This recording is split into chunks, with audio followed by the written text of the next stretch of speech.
Hey, Kenneth, can you hear me? Well, I'm not hearing you. Hold on a sec. Yeah, I'm still not hearing you.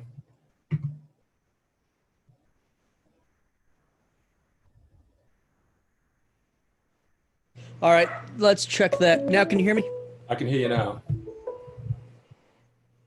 Can you hear me? Yeah, I can hear you. Hold on, I'm gonna mute real quick. Okay.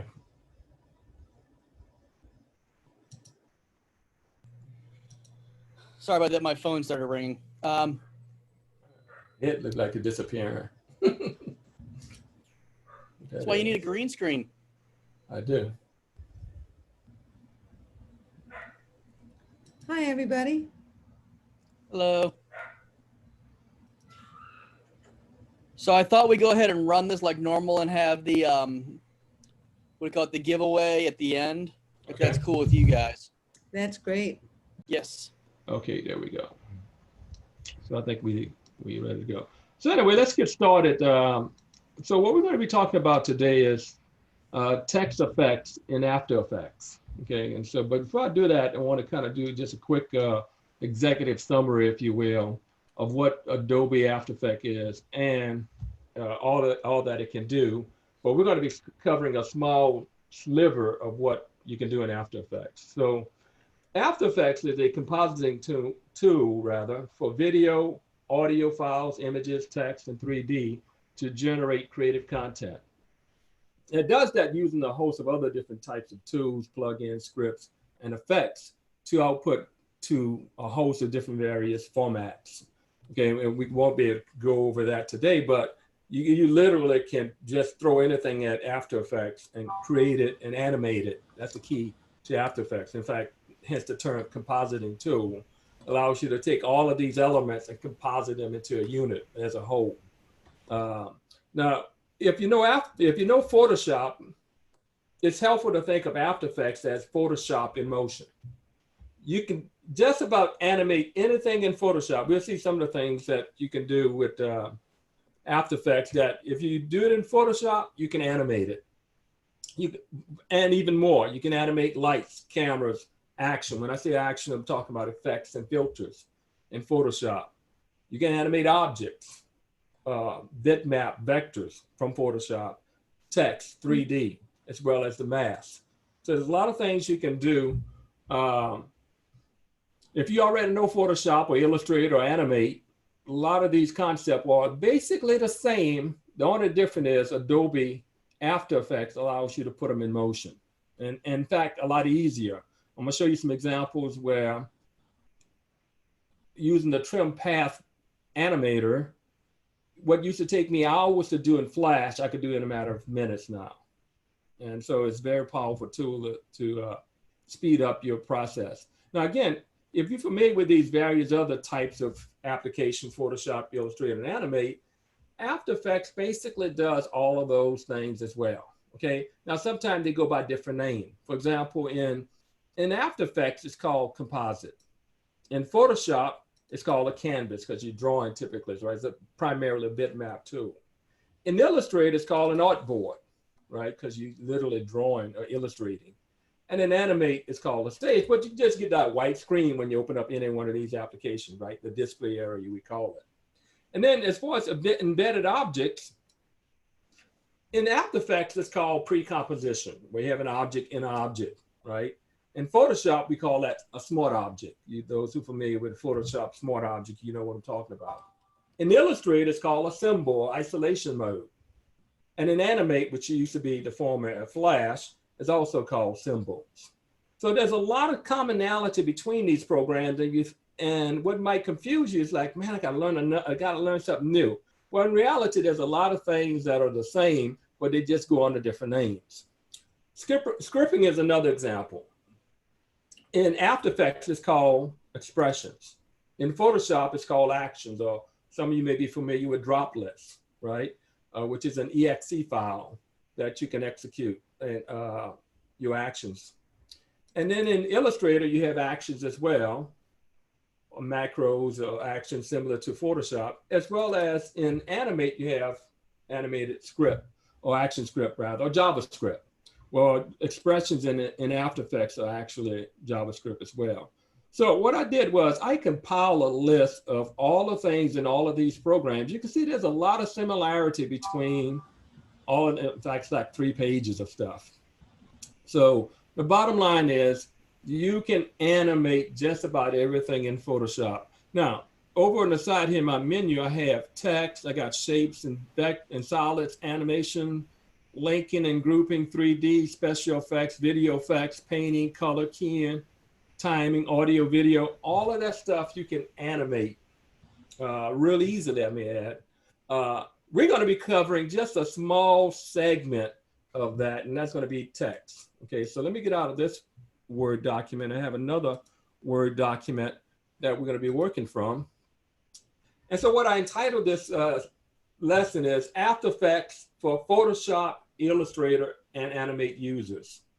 And just a little subset of all of those things that I just mentioned. We're going to be covering just text effects and text animation.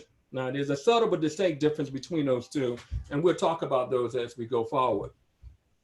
Now, as I mentioned earlier, if you know Photoshop, Illustrator, Animate, you can pick up After Effects in a flash. No pun intended there, for those who remember Flash. By the way, it's going away at the end of this year. The main difference is that After Effects allows you to animate, and that's the key word there, just about all of the properties in all of these applications. So let's get started. First of all, let's do a few things I want to talk about with text, and then we're going to do some animation. Let me switch over to After Effects. So there's 3 ways to enter text into After Effects. 2 of them are common to most programs that you use. And then one of them I think is unique to After Effects. There may be in other programs, but it's the only program that I know that, so I can consider it unique.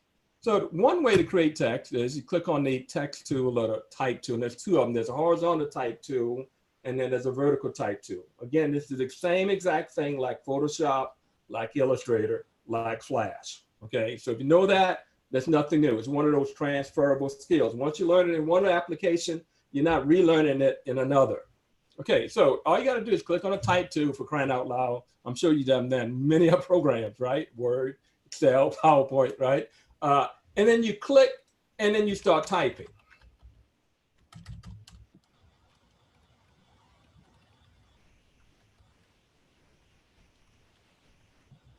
That's one way to enter text, is basically just start typing. Click and then type on the composition panel, inside of the composition panel.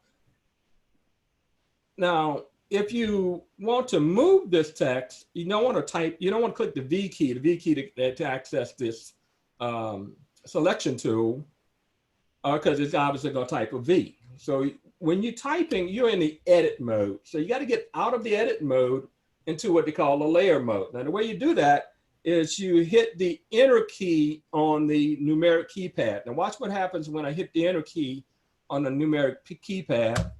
Notice those handles shows up around that object, right?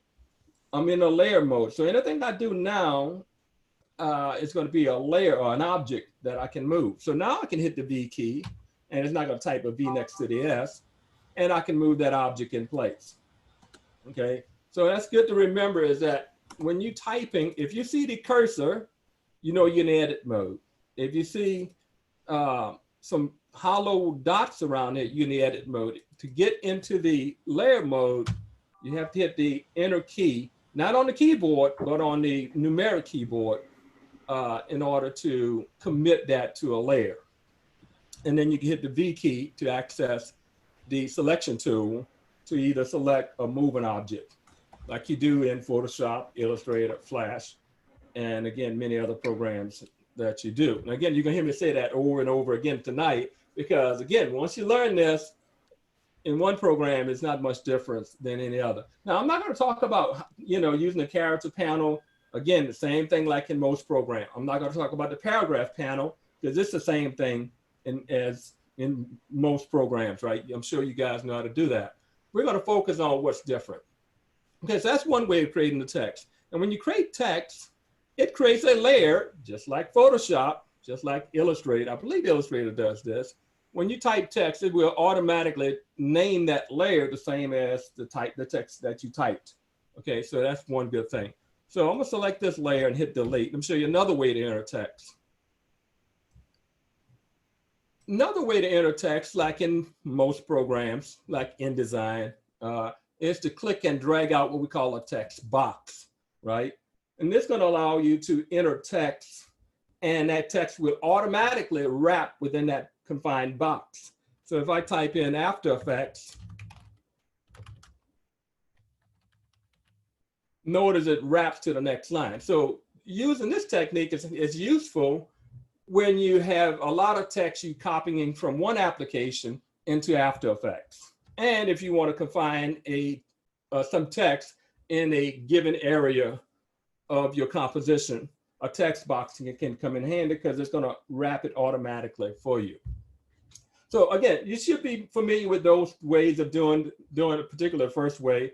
This way, if you know InDesign, you've probably done InDesign and many other applications where you click and drag out a text box. Now let me show you another technique that you may not be familiar with that's unique, I think, at least again, I don't know any other programs that can do this, but if you double click, by the way, the shortcut key to the type field, the type horizontal type tool is Control T. Now I don't particularly like using Control T because I use Control T all the time in Photoshop and Illustrator to do free transformation. So I'm not going to use Control T in After Effects. I'm going to just go up to the top there and click on it. But if you wanted to do Control T, you can. If you do, though, be careful that it will toggle between the horizontal and vertical type. Okay, so you need to be careful that you don't overdo it, because you might be trying to type horizontal text and you type in vertical text. So make sure that you have the right type or text tool selected. And so I'm going to select the horizontal text tool. But this time I'm going to do something different. If you double click on the tool, the horizontal type tool or the vertical type tool, it will automatically center that text within the composition. This is very useful when you're doing titles, right? Because typically when you do videos, you want to have titles, you know, opening intros and outros, right? So you get there without much fuss. You don't have to center the text and align it and all of that. It's going to put it dead center within your composition. And then you can start typing.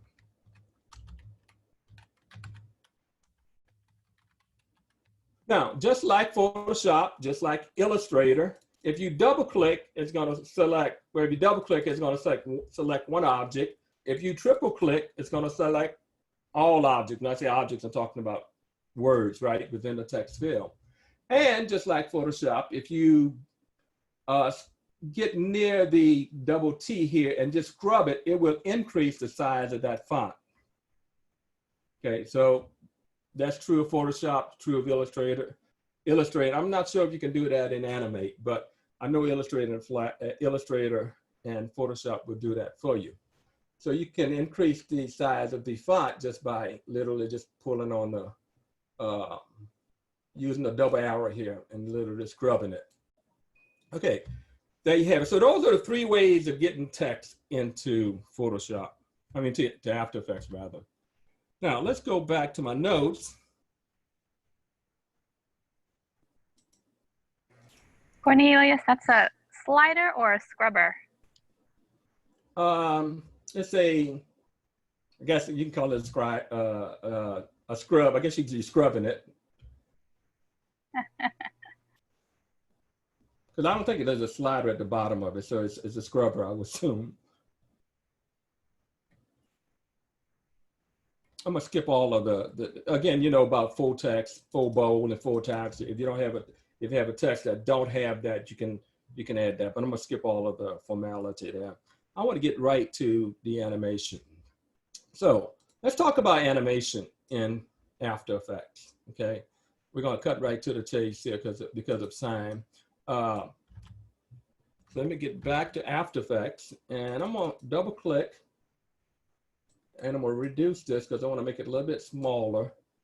And I'm going to hit the Enter key to go into the layer mode and the V key so I can move it without having to go way up here.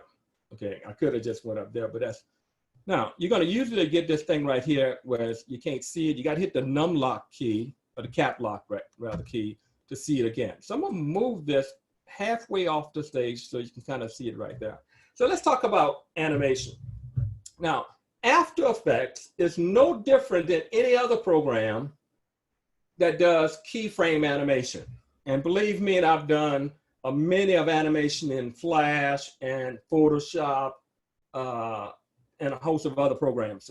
They all work the same way. You have two, what they call, you need at least two keyframes to create an animation, right? Now, a keyframe, one word, is a keyframe, two words, okay? It is the most important frame, hence the term keyframe, for that animation. The good news is when you create an animation, you only have to set the first keyframe. All the other keyframes are automatically, that's my favorite word, created. Now let's demonstrate that. Notice that when you create a layer, an object, I like to think of everything as object with properties. It's good to think of, in a program, something as an object, it has properties. When you think of font object, you think of its property, right? Its text property, its color property, its font style, right? Its font weight. Those are properties of a given object. Same with any object in any program. So I got this object right here, and I want to manipulate certain properties. Well, there's 5 major properties of an visible object that you can animate. Okay, let's talk about each one of them in turn. First of all, there's the position property. So you hit P and it's going to show up. Can you guys see right here? It's going to show up with the P position property layer, a sublayer. If you hit the A key, it's going to show anchor. You can animate the anchor. If you hit the R key, you can animate the rotation property. If you hit the T key, instead of the O, think of it as opacity. That's how you remember it. Okay, you're going to animate the opacity property. And then the last property that's visible or common to all visible objects is the scale property. So you hit the S and you want to scale something, make it larger or smaller, you use the scale property. Now the way to remember that is to remember the acronym PARTS, P-A-R-T-S, position, anchor, rotation, T for opacity, not O, but T, and then S for scale. So if you can think of parts, those are the 5 properties that you're going to be animating a whole lot of time. Okay, so once you decide on what property you want, you just hit the letter that you want. So I hit P, I hit R, I hit S. Now, if you want to animate more than one property, you can do that. You can hold on the Shift key, like you do in most programs, to add to a selection. If I hit the T key, notice I get opacity. If I hit the P key, I get position, right? And so you can add to the number of properties that you can animate at one single frame. Now I'm gonna just hit the P key because that's all I want to do is animate the position. So with the position property reveal, in fact, when you do that, it's basically called revealing that property of that object, okay? And you hit it again, it's gonna disappear, right? So you show it and you hide it, right? By hitting that P key. Now, when you select a property, you have these values in blue. Those are values that you can change for that given property. Now, some of them have 2 properties, like position has the height and the width, or the X and Y location, right? If you move this, notice it's gonna move up and down, or it's gonna move left and right. So you can literally just scrub this, just like you do in Photoshop, right? And you can change those values. Now, if you forget what values the defaults are, you can right click and just do reset, and it's gonna reset it back to its original position, okay? And I always do that. Now, once you have the position property, you can set a keyframe for that property. So again, I'm gonna move this down. By the way, of the 5 properties that I mentioned, the position, the anchor, the rotation, the opacity, and the scale, you can change those properties in the composition panel just as easy than having to change it from these blue values. Okay, and I'm a visual person. I like to move stuff, so If I want to move the position, I just move it up on the stage instead of moving it here. But you can do it either way. So watch, I'm gonna set this first keyframe. Pay attention right here. It's gonna set a keyframe right there. So when I click that, notice it set that keyframe, right? That is the starting point for your animation. Then you move down the timeline a few seconds or a few frames, depending upon what you're doing, and depending upon how fast you want it to move. You move the CTI, which is called the current time indicator, that's this line right here. You move it down the timeline, and you can change the value here, but it's easier just to grab that object and move it to where you want it to go. You could change it right here as well. See that you can change that as well. So you move down the timeline, it's going to automatically set the next keyframe for you. Now, when you set 2 keyframes, notice you have what they call a motion path. That basically tells you that there are intermediate frames that automatically gets created for you to showcase the motion or the path of the motion, as the name implies. Now, notice these little dots, right? Each one of these represents a frame of the movie. If you move the keyframe closer together, notice these little dots are further apart, right? Meaning your animation is going to move faster. If you move the keyframe further apart, the animation is going to move a lot slower. Okay, so that's how you can adjust the speed of your animation. It depends, and then you just play around with the keyframe to get it to where you want it to look, right? I'm gonna keep it right here.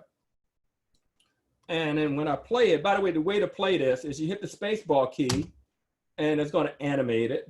Or you can, and hit the space bar key again to stop it.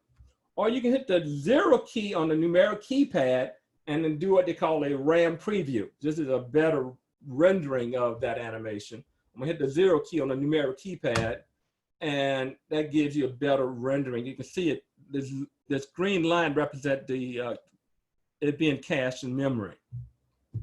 Now, one of the things that you want to do also is when you're creating an animation is you don't want to waste a lot of time. If you just start your animation, you don't want the timeline to go all the way down there. So you can trim the work area. Now, the way you do that is you put your current time indicator where you want it to go and hit the N key, N for N, right? And it's going to shorten that, what they call work area. Now, when I play this animation, it's going to only play that small portion of the timeline and not the whole timeline. Believe me, that's a big time saver because you waste your time if you had to wait for that thing to end way down here. If I pull this out and play it, I'm wasting my time looking at something that's not animating, right? So again, the N key will shorten your time frame so you can just play the area that you're looking at. Okay, so let's stop that. Now that we have set that first keyframe, I'm gonna expand this out to add some additional keyframes. I move down the timeline again and just drag my object where I want it to go next. It's going to set another keyframe. And then if I want to move it again, I move down the timeline, CTI down the timeline, and I move it again. I hold on the shift key to constrain it in a straight line, and I move it that way. Now it's going to play in that little triangle shape that you see from the motion path. Again, this is simple animation for the sake of time, but you can get really complicated. You could do curves and whatnot. This is a linear animation, but you can use your tools to pull out your Bezier curves for those who know how to use a pen tool, right? And create whatever animation you want.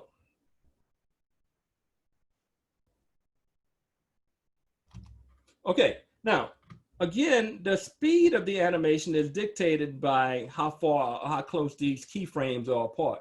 Now, you can lasso them and select them all together, but that's a lot of effort. The easiest way to select all of the keyframe is if you click on the position property, it automatically, notice they highlighted in blue, they automatically highlight those particular keyframes, okay?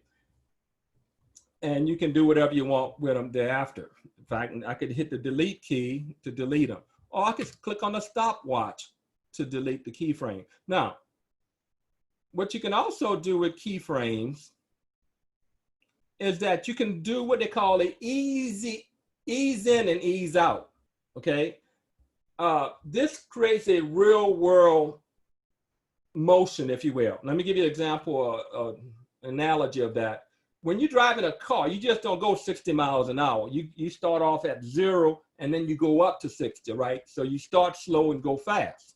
Likewise, when you stop, you don't just stop on a dime. You go from 60 and then you slow down to 0, right? So that's an ease in and an ease out, or speed up or slow down, right? Well, that's what you want to do with your animation. The way to do that, and the easy way to do that, again, I'm gonna select all of the keyframe by clicking on the property that I want to set this to. If you hit the F9 key, pay attention to these little diamonds. If I hit the F9, notice they go to little hourglass shapes.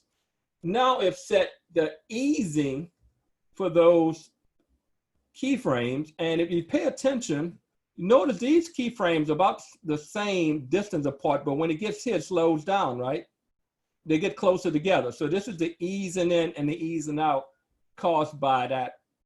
When I hit the F9 key, I'm creating that ease in, ease out. So you're gonna have a little smooth animation when you notice how it slowed down when you hit that hump at the top, and then it sped back up. Watch, let's do it again. You see it kind of slowed down before the roller coaster, you know, you get to the top and you wait for that downward trend. Okay, so there you have it. So now let me show you another way to create an animation. I'm gonna delete all of these keyframes by simply turning off the stopwatch. Now again, you're only setting the keyframe one time. All of the other keyframes based upon whatever you do next, okay, after you move the CTI down the timeline. Now, a common practice is typically to position your object, in this case, text, where you want it to stop on the stage, right? What we call this final resting place. Sound like a funeral, right? So let's say I want that object to stop right there. Well, instead of setting the first keyframe here, I'm gonna set the last keyframe first. Okay, so I'm gonna set a keyframe right there. Then I'm gonna move the current time indicator to the first frame. Hold on, I'm gonna move this object and slide it off the stage. Now it's set a keyframe at the 0 mark, if you will. Now it's gonna animate onto the screen and stop right there. By the way, a good shortcut key to remember when dealing with After Effects is J and K. J is to jump backwards and K is to jump forward among the keyframes. Okay, think of J as jump forward, K is jump backwards rather, and K is kick forward. Okay, that's the way I remember it. So use the J and the K key, and that's gonna help you out a lot to jump between the previous and next keyframe, because a lot of times you're gonna have a lot of keyframes to contend with, and you don't want to be trying to scrub the playhead and not be on top of one of those keyframes. Otherwise, you're going to create a new keyframe. So use the J and the K key, and that's going to save you some time. So this is a way to animate an object onto the scene, is to do it backwards. Set a keyframe where it stops, then back up and set a keyframe at the beginning, typically at frame 0 or frame 1. And then it's going to automatically animate. Now, there's something else you can do when you're creating keyframe. I'm going to hit F9 again just to put a little ease on here. You can blur the animation. Now, to blur an animation, click on this icon right here, wait for it to highlight, and then you want to select this icon as well, this blur icon. Now, when I play this animation, can you see the little blur effect? Now the blur is dependent upon the speed, which makes sense. If it's fast, you're going to have more blurriness. Okay, so watch what happens. And let me turn this, let me hit N to make it shorter. So because it's fast, you got more of a blur. Now, if I move this thing down a little bit further, the blur is not as much, because a slow object, you typically don't have blur. But if it's fast, so the blur is automatically calculated based upon the speed of the animation. So you don't have to worry about that when you're creating a blur. And I can just pause it right there. You can see that blur effect. So if you want to do that, that's another way of doing it. So that's keyframes in a nutshell, right? Any programs, and believe me, and I've done many programs, they all work the same way, for crying out loud. You set a keyframe, you move the object, set another keyframe, you know, and it's going to move between those two objects. Now we only animate one object, one property, the position. I can have this thing move, grow, change colors, rotate. I could change 6 different properties between 2 keyframes, right? Because of time, I just did one, but you can get really creative with this. The problem with keyframes, though, in After Effects, like many other programs, they're very boring, right? So we're going to shift gears and look at some other type of effects that you can do in After Effects. So let's talk about text effects with presets and animators and expressions. So hopefully we can get through most of these tonight. Now presets are animation that's created for you already, okay? Animators are scripts that After Effects comes with, allows you to create animation easily. And then expression is programs. And we're trying to look at each one of them. Okay, so let's look at the preset one first. Now there's 2 ways to access the presets in After Effects. Let me just show you that. And what I'm gonna do is I'm gonna delete these keyframes. Again, I'm gonna just turn the stopwatch off and notice them back to just regular text, right? Okay, so let's look at how to do presets. You can go and do browse presets. It's going to open up Adobe Bridge. I'm sure most of you guys are familiar with Adobe Bridge, right? And it will show you all of the presets in there that you can choose from. Now, the advantage of using Bridge, when using presets, you can get a little preview of the animation before you apply it to an object in your composition. Let me see, hopefully, the last time I did this, Bridge didn't open up, but we'll see if it does or not. Any questions while we're waiting on Bridge to open? I have a question. Okay. Does it take a while to load the bridge previews? Well, depending upon what kind of computer you have, I have an old computer, so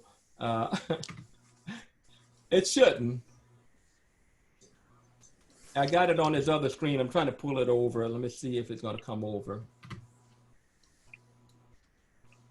And if this doesn't work, I'll show you another way. But the problem with you can do the presets within After Effects. In fact, let me just show it to you while we're waiting. The problem with it is you don't see the preview of it. So if you open up the Effects and Preset panel, and by the way, like any application in Photoshop, when you want to get to a panel, is somebody typing? Can they mute the mic? Okay, hope my screen doesn't freeze on me. Okay, here we go. It's still saying not responding. So let's give it a minute. But what I was saying while I'm waiting on this thing to load, if you open up the Effect and Preset panels, all of these animation that you see in Adobe Bridge will also be in this Effect and Preset panel. The advantage, again, is that you'll be able to see it in Adobe Bridge. You won't be able to see, just got to know which one to apply to your object from within the Effect and Preset panels.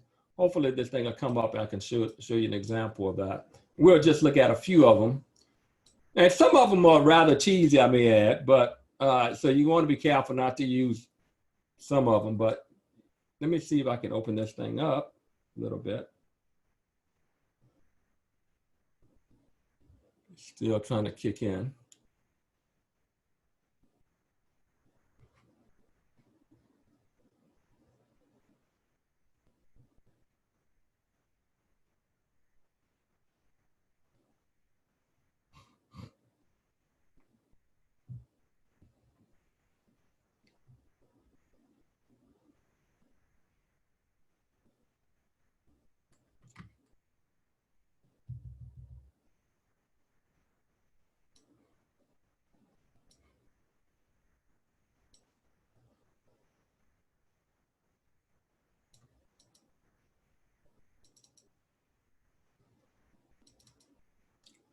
So here we go. So here you have the Animate in examples, and you can see a little preview of them. I'm gonna just click on this little button right here.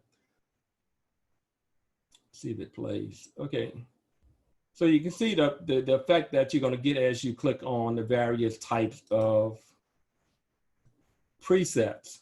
Now, the advantage of these presets is that it gives you a head start on creating your own animation, you know. Now, some of these you don't want to use. Some of them, you know, I think they're cheesy. Maybe you might not think they're cheesy, but that's a technical term. But let's say this drop in. Let's say I wanted to add this drop in. To add that drop in, I just double click on it. And it's going to apply it to that object in After Effects if I have it selected. So let me see. I think it did. Okay, so let's preview that animation, see what happens.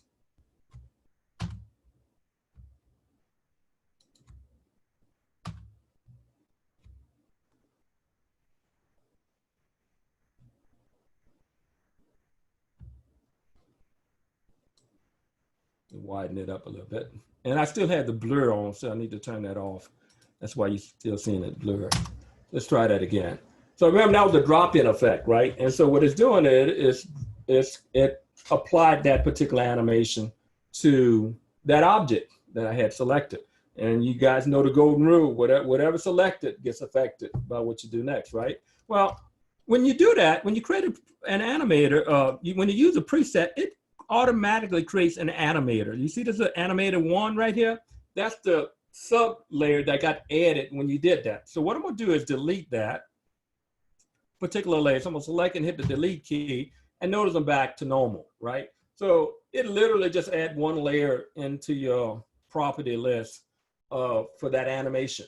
Now let's do one more animation, and then I'm gonna show you how to do it within After Effects.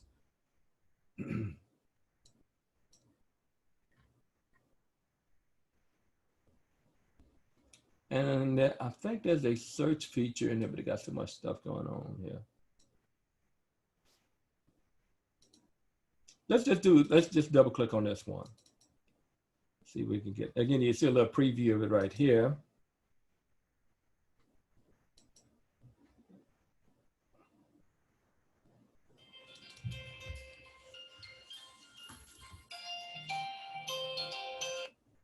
Okay, so let's see if that got applied. And I'm gonna get out of bridge because it's really slow. And let me hit the 0 key on the numeric keypad.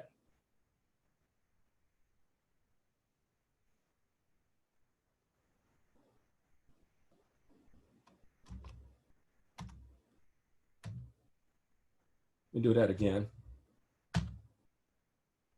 By the way, the animation will take place where the current time indicator is located. So I think I had it right here. So you notice where the first keyframe is, right?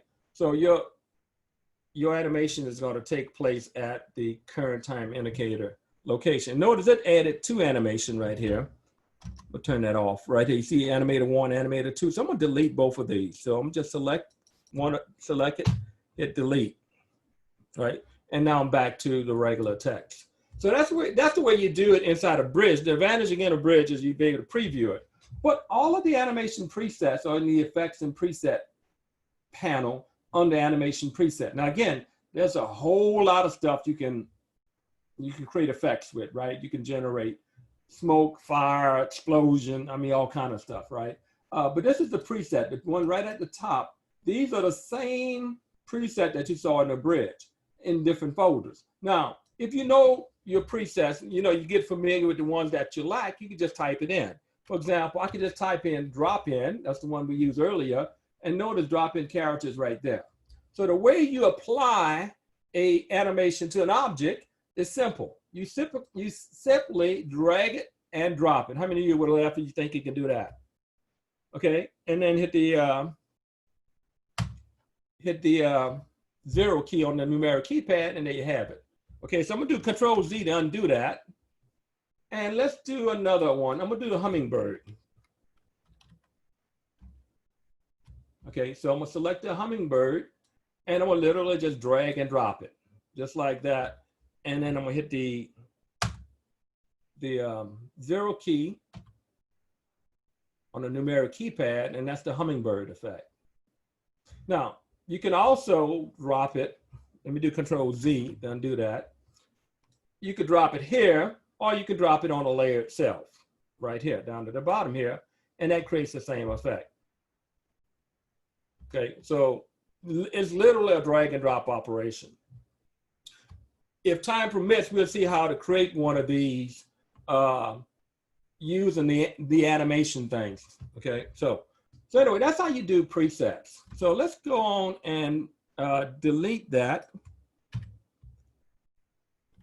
And let's see what else we can do with text. So that was presets. Now let's talk about text animators. I love text animators. It basically allows you to animate, not just animate text, but animate letters one at a time, or words one at a time, or one line at a time. Okay. Now the presets does that automatically, but this is how you can do it yourself. And we're going to look at one of my favorite ones, which is called the trim path animator. Okay, we'll show you that one. That's like my favorite animator in After Effects, text animator, that is. I'm telling you, there's a whole lot of stuff you can animate in After Effects, and text is just one. So let's see how to do that.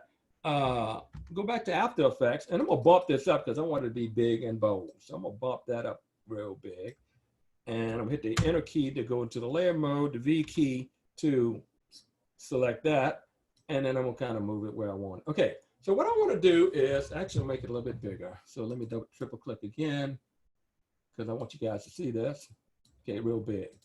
Okay, so what I wanna do is animate each one of these letters using this trim path animator. So before I do that though, I need to convert this layer to shapes. Okay, right now it's just one shape of sort, right? It's a vector shape, a specialized vector shape. I mean, text is a special vectorized shape. Well, I want to be able to convert this from create shapes from text. So it's going to take this text and it's going to create shapes out of it. Now, when I click on it, notice it turned off that original layer, that T layer, the text layer, and it automatically created a shape layer. Now, you notice the shape layer is denoted by that star icon right there. Now, if I open this layer up and open up content, you can see that each letter inside of that shape, but let me use my selection tool so you can see it. Each letter got broken apart. This is similar to the break apart in Flash, what used to be Flash. Now Adobe, right? So I've literally taken that text and broken it apart. So that's the first thing you do. Broke the text apart. Now what I want to do is get rid of the outline, the fill rather, and create an outline. So let's go up here and create a stroke around these letters. So again, I'm going to hit the stroke icon, link rather, and move it over to my other screen. And I'm going to give it a solid stroke. Click OK, and I just don't want to bump the size up to, I don't know, about 4 do. And then I'm going to change it to white. So let me move that over. Click OK. And then I want to get rid of the fill. So again, this is just like Photoshop and Illustrator, right? I'm sure you guys done this. So get rid of the fill. And voila, if I click there, you see I just have the stroke, but not the fill color. Now let the magic begin. I want to animate this thing and have it animate one letter at a time to give you that nice little, I don't want to say Star Wars. I think Star Wars does this, but that's what it reminds me of anyway. So I'm going to add what they call the trim path effect. So one of the things that, I'm on the wrong one.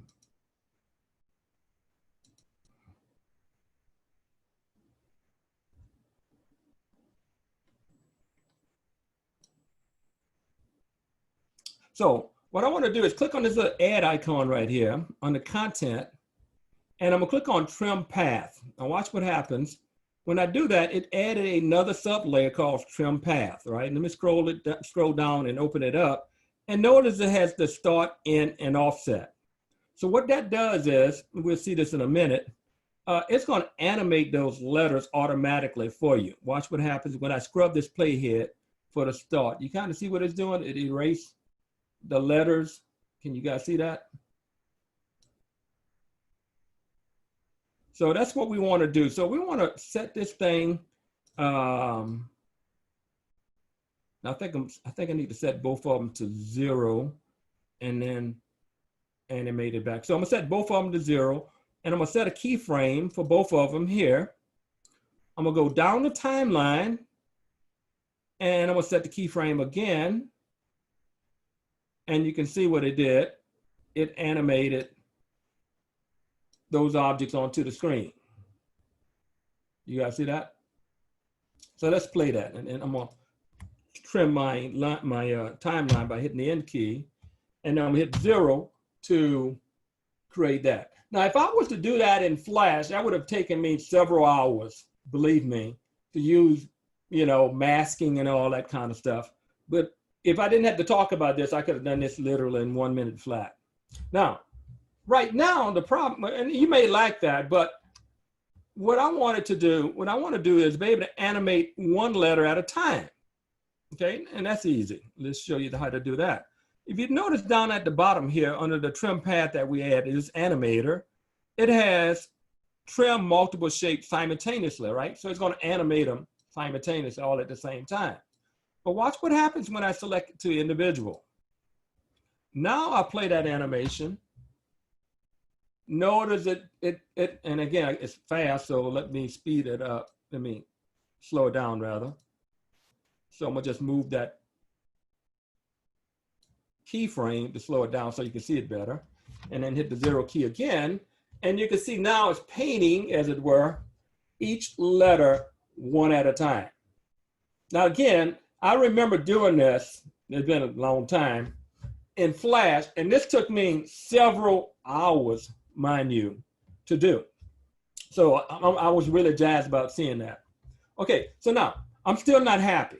So what I want to do is I can go in and add other, by the way, this doesn't work just for text. This works for any path. You could just scribble something and it's going to animate it for you. How cool is that?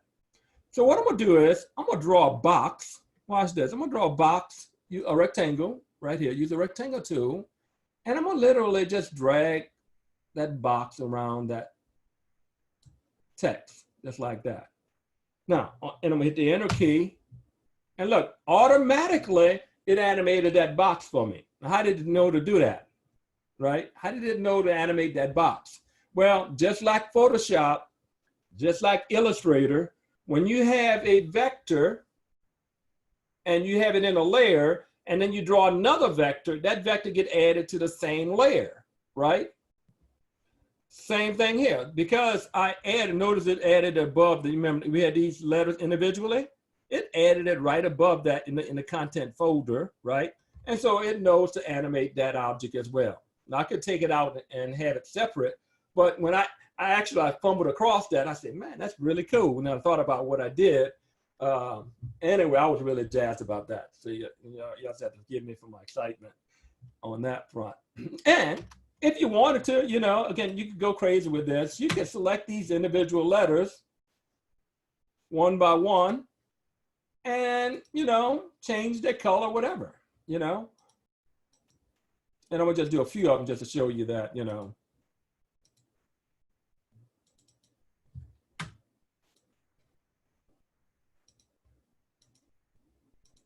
And then I'm gonna hit the play key. I thought I did the other one. I missed one of them. But you get the drift, right? So you could change the colors. You can do whatever you want, okay? But that trim path animator is really powerful. You go Google trim animation or trim path animation, you'll see a lot of examples of what you can do with that. You're not limited to text. You can do any vector shape. I could draw a star and it would animate the star, right? A squiggly line, it would animate that easily, okay? So there you have it.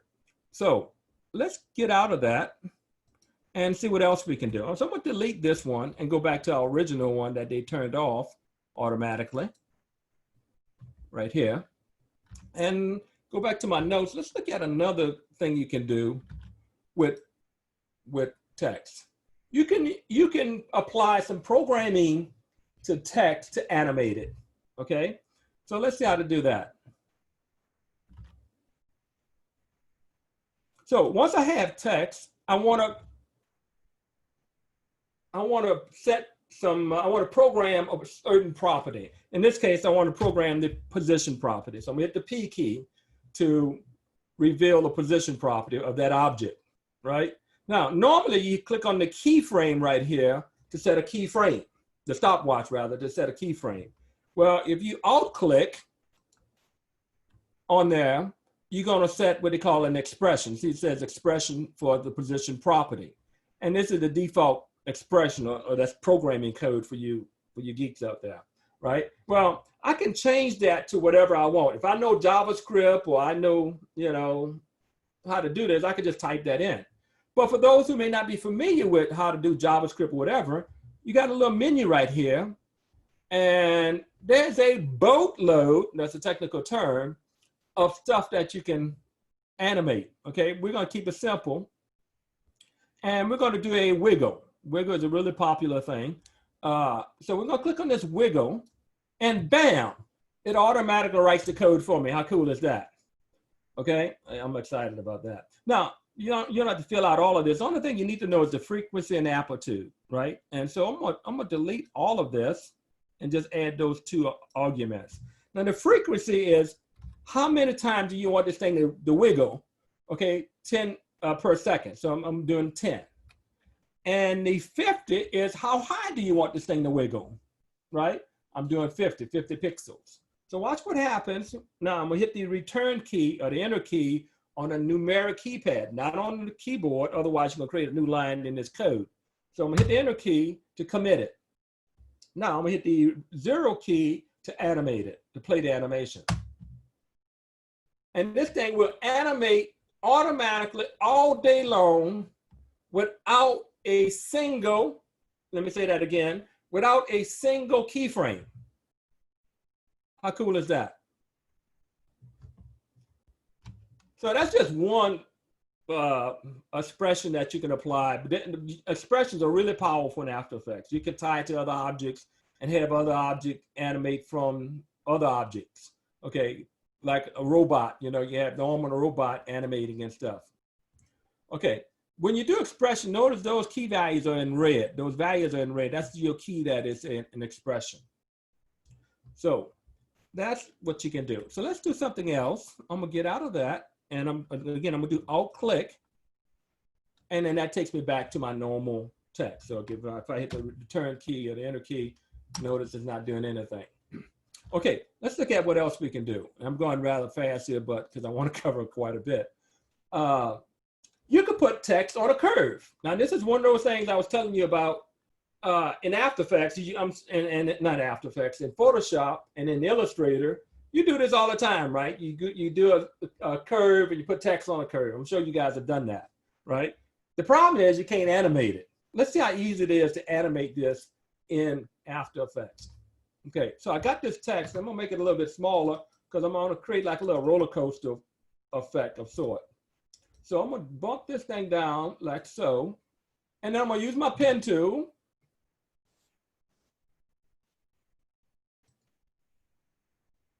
And I'm gonna just draw actually this is a mask. And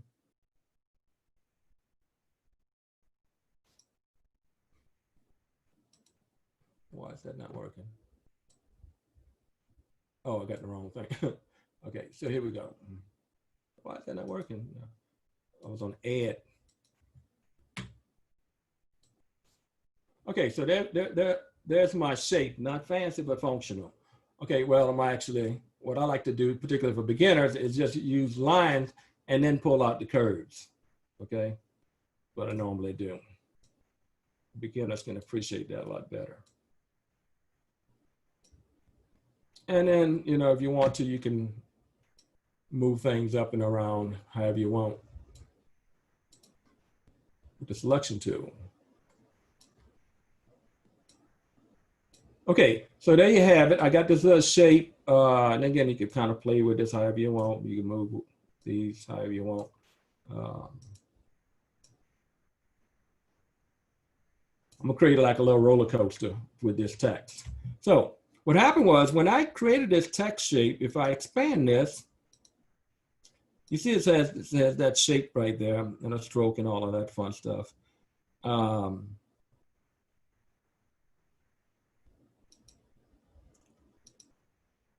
And it has a path right there.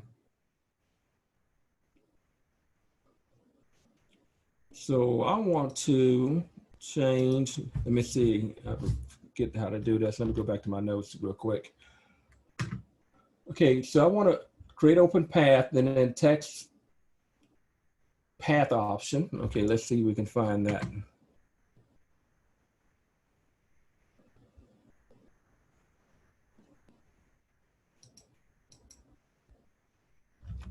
Let me double check. Text in the timeline, expand the text path and set the path to mask 1. Okay, I'm not seeing my text option.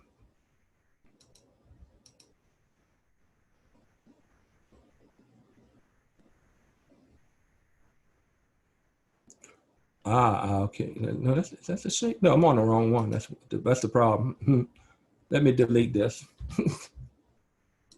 Let me delete this layer. I'm on the wrong layer. That's the problem. Okay.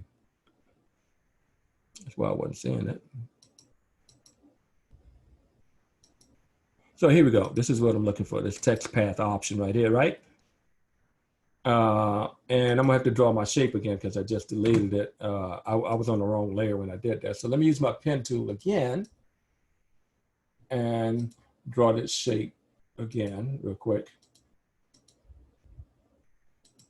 And then I'm gonna use my convert. And I'm gonna pull this out rather fast. And again, I'm not worrying about it being pretty. Okay. And then I'm gonna use my selection tool and move that up because I wanted to come up. Do that. So this is the path.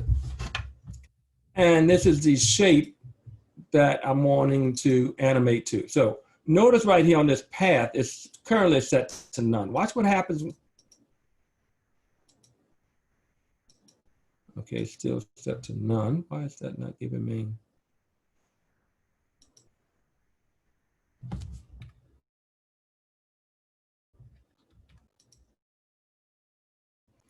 Let me try one more time.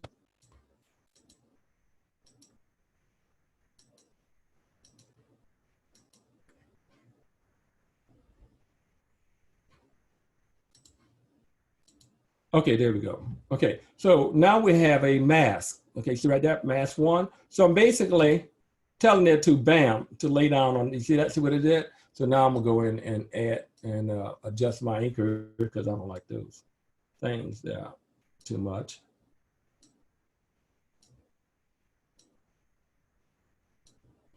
And I'm gonna use my selection tool and move these up like so.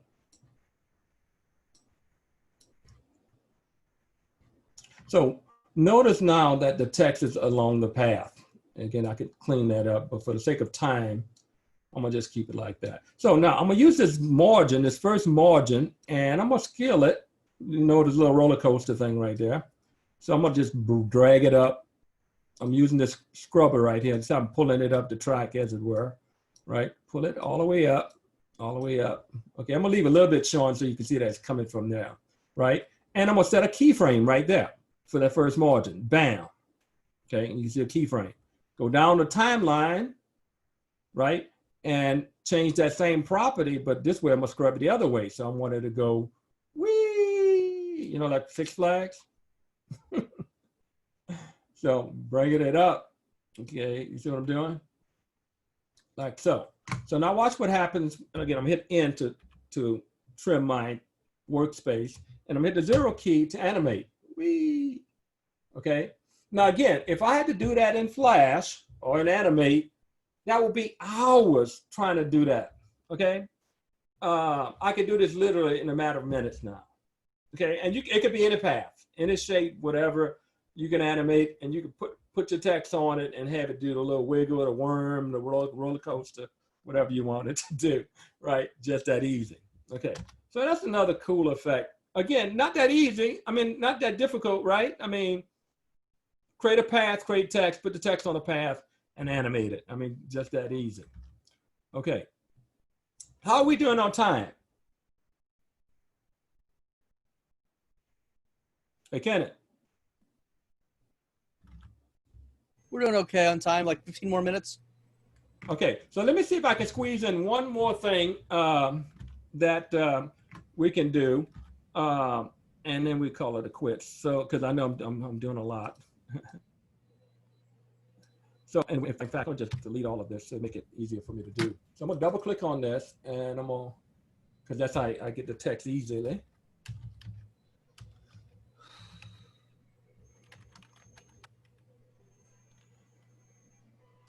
And I'm gonna bump this up. So I'm gonna double click, and I'm gonna bump it up real big.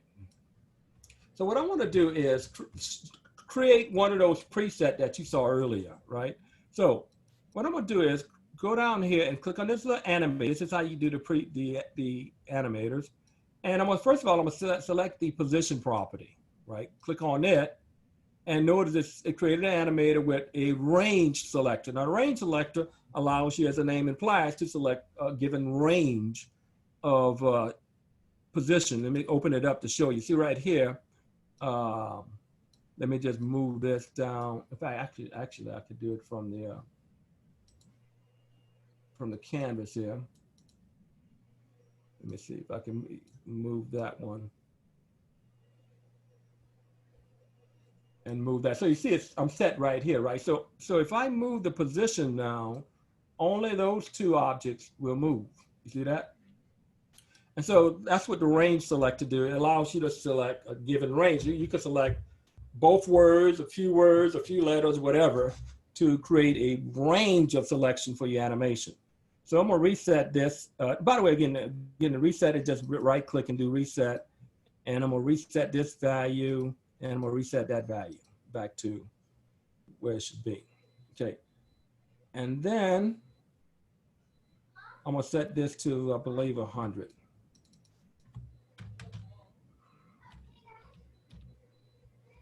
Hit enter. Okay. So you see they all move, right? So now what I want to do is come down here, and I'm going to set a keyframe for the start value. And then I'm going to move this thing up, move it all the way up, almost all the way up. There you go. We're not doing paper mache tonight. I lost my text. What happened to it? Because it's annoying. I just don't have time tonight, but. Okay, I lost my text. What happened to my text? Let me delete this and do it again. Delete. Let me try that again. So anyway, I'm gonna select position property. I got this range selector, and if I open it, you can see the start stop value. I'm gonna set a keyframe for both of these. I'm gonna move down the timeline, and then I'm gonna move this up, all the way up, like so. Then what I'm gonna do is move down the timeline, and I'm gonna set another keyframe. Notice I'm dropping it. Remember the drop-in sequence? So I'm dropping them in one at a time. So if I play that animation, you can see they drop in one at a time. Okay, so that's the first thing I did. I set the position property. Well, let's go in and set another property. Let's set the anchor. Okay, notice little dots right there? That's what I'm adjusting. So I'm gonna click on this, and I'm gonna move this in the center. You see what I'm moving it to, right? To the center of this object, because when I rotate it, I don't want it to rotate via its center, right? So I set that. Then I'm gonna go ahead and click on another one, which is rotate, because that's what I set the anchor for. Now when I rotate this, notice the rotate property got set. I'm gonna rotate, see I'm rotating it? I'm gonna rotate it probably like that. Okay, so I set that. Now you notice when it rotates, it kind of drops down and rotates as it drop down. Okay, so we set that. Then I'm gonna say, well, I'm gonna set the, what else I want to set?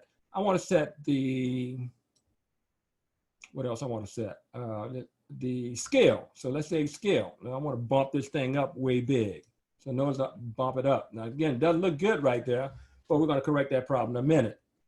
Now when it dropped down, it goes from big to small and drops in place, right?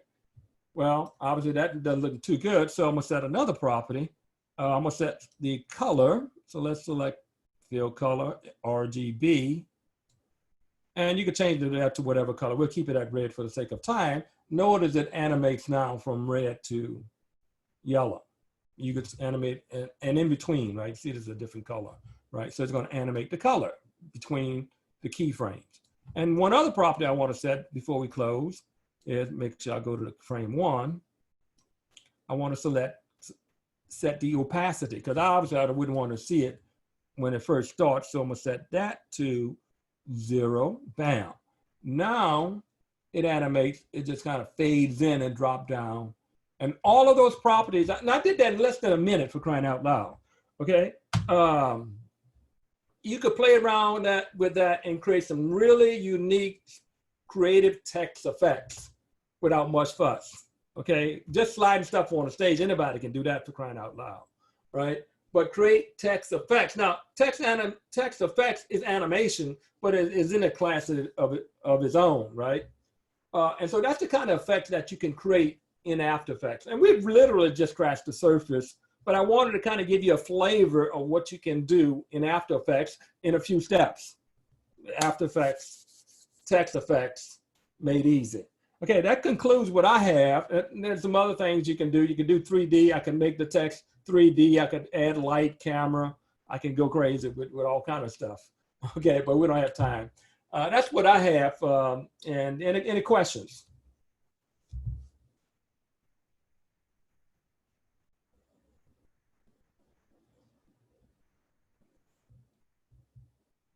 Everybody get that? Are you going to make that that PowerPoint? I mean, not PowerPoint. The Word doc available? Yeah, I could send that to. Yeah, I could send that out and have them posted. Yes. I think that's really helpful, because I'm used to working with some of the other programs, and seeing that there's a translation really helped my brain go, oh, okay, I get it. Yeah, I could do that.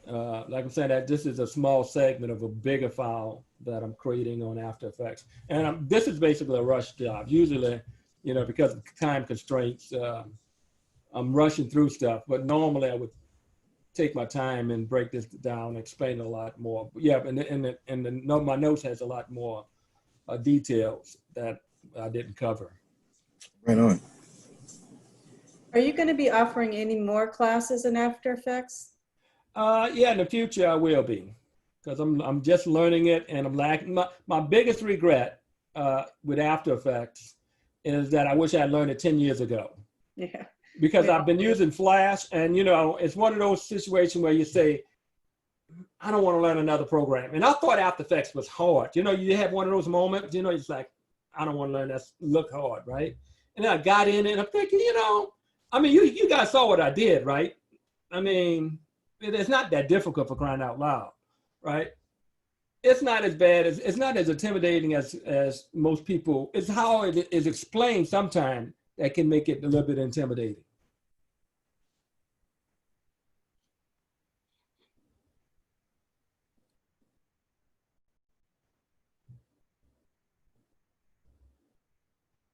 Anybody else? Everybody leave? Any other questions? Nope. Cool. Cornelius, is there something disconnecting from your computer and reconnecting? No, is it going on and off? Yeah, I hear something disconnecting. That might be my computer. Okay. Maybe it's just me. No, it kept going on and off for me as well. I thought it was my computer. Yeah, I mean, I'm For looking at all it my ran drives. smoothly the whole way. What happened? I think she said it ran smoothly for her. Yeah, it did. Okay. Anyway, if we have no more other questions, I want to thank Cornelius. That was really useful and helpful, and I'm sure I'm going to pull some of that in my job now or at Zenga. Want to make sure, has everybody here registered so far tonight? Yeah. If you haven't, now is your Yes. last chance. Awesome. Maybe Cornelius could stop sharing his screen and we could see everybody's Yeah. faces again. Okay. Hold on just a sec. All right. So to make this completely fair, I have now, every time you guys enter in for a night, like tonight on the registration, it goes into a spreadsheet. In that spreadsheet, obviously each line's got its own row. I'm going to see how many rows we have for the 6-month period between software giveaways and put those numbers into a random number generator and pick the winner from now on. Do we have anybody here that has taught in the last 6 months or since the last software giveaway besides Cornelius and myself? Okay, I'm going to take that as a no. So Did Thomas Berkeley? Well, I mean, they have to be present to win. Oh, okay, got it. Yeah.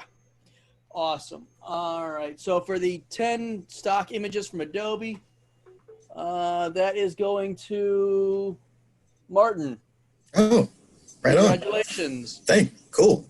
I'm going to go ahead and Yay! I'm going to go ahead and email you later today or tomorrow, and we'll get those out to you.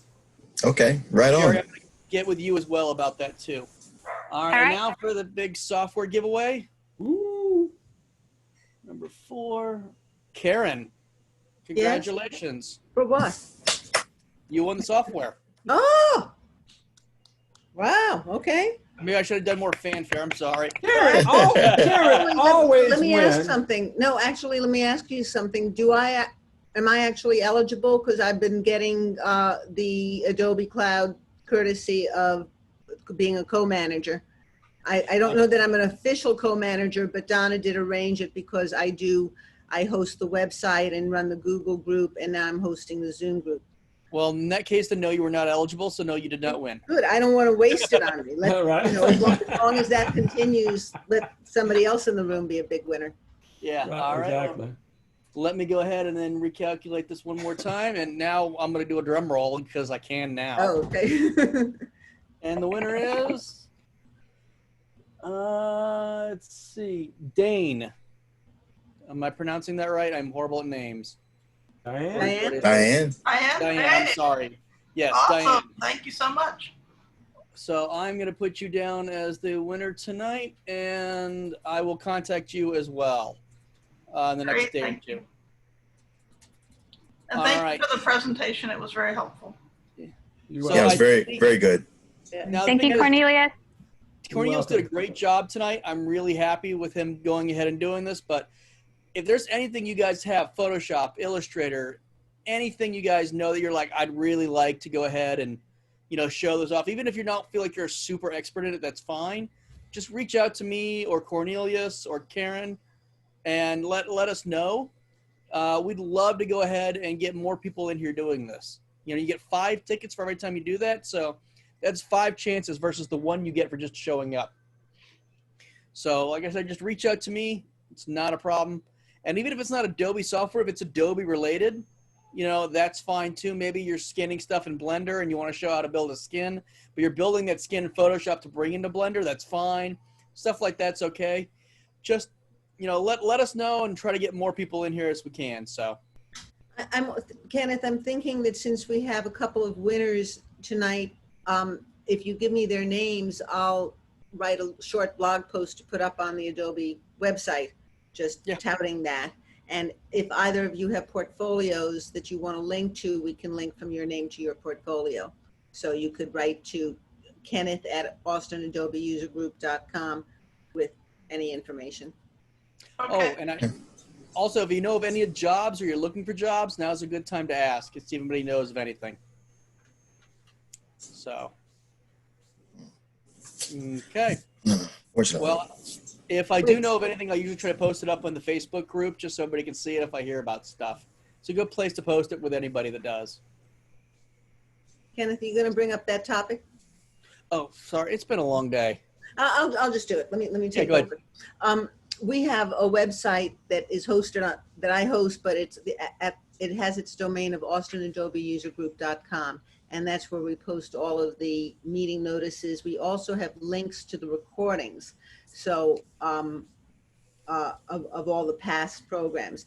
And we've had volunteers in the volunteer who was helping, who built the site and who was updating it, moved out of state. And I think that Donna picked up the slack and that she was doing the updating. And now that she's no longer with us, we need another volunteer. It's a WordPress website. It's simply built. I'm happy to help and support anybody who needs help in doing that, but it's just a matter of posting things like who won the raffle and what the next meeting topics is going to be. And that sometimes is a matter of chasing after the presenter to ask them what the topic's going to be. And I will be giving away tickets as compensation for the help. Can't beat that. Do you have an estimate of how much time that is per month? So depending on how fast you are, I'd say 15 minutes to half an hour a month at most. Okay, I could do that. Super. Thank you. I'm Karen Krebs, or KK at Net Ingenuity. Right. Please just get in touch with me and I'll give you user admin access and show you around the site. Okay, sounds good. Super. I'm posting her email address in the chat as well if you want to copy it out. Okay, thank you. Awesome. Well, thank you for coming to our digital edition of the Austin Adobe User Group. You know, if you have any questions, just feel free to reach out to me via email or on Facebook. And, you know, we'll see you guys next month with Tom is going to be giving a talk, I believe, on, don't know on what, we will find out though. So it will be an Adobe topic. Yes, always an Adobe topic. So Oh, Kenneth, I'll just send like you we're doing the. on farming, you know. No. Oh, and let me also remind you that in addition to the Facebook group that Kenneth's been building up, we have a Google group, AAUG at Google Groups. And if you ever want to just ask a question, technical question, or reach out, or if you need a job or know of a job, that's a good place to post it. It's a many-to-many list, and it's not moderated. Who owns that? Is that Kenneth? I host it and I manage it. Okay. But it's on Google Groups. So if Are we all added if to you it, aren't or- subscribed to it, you can do it. Contact me if you need some help. Okay. I think actually if you go to the austinadobeusergroup.com, there's a link to sign up for that mailing list on the website. Okay. Thanks for doing that. You're welcome. Karen. You're And welcome. thanks, Kenneth. Kenneth, I'm gonna send you my my Word document notes, and can you post that on the web? Whoever. Yeah. Yes, Diane and I can do that together. We'll find a time Okay. in the next day or two to do Yeah, it. not a problem. Super. Uh, Diane, I would kind of guess that our first meeting phone call might take, I don't know, half an hour. Sure, I understand. Okay, I just emailed you. great, super. And I may answer tomorrow. I've been under the gun all day long, so. Yeah, not a problem. Okay, super. Well, thank you all. I'm going to end this meeting if we're all done. Yep. If one thing we can ask is please spread the word. Just tell people. You can even post to AAUG@googlegroups.com and talk about Cornelius's presentation and how the Zoom meeting went. And maybe we will have more participants at our next meeting if you help spread the word. With Donna's passing 2 months ago, we're sort of picking up steam. We hadn't met for about 4 or 5 months. I guess since the pandemic started, and we just got started last month on Zoom. So let's spread the word. Yep. All right, thank you. And thank you, Cornelius. Thank you. You're Anything welcome. else? Yeah, great job. Yep, great. Now it went. Oh, I'm no longer the host. I guess. Who did I make the host? Cornelius. Cornelius. You can end Yeah. it. Do I need to end it? Okay. Yeah. Bye. Okay. See you All right. guys. Bye. Bye. Bye.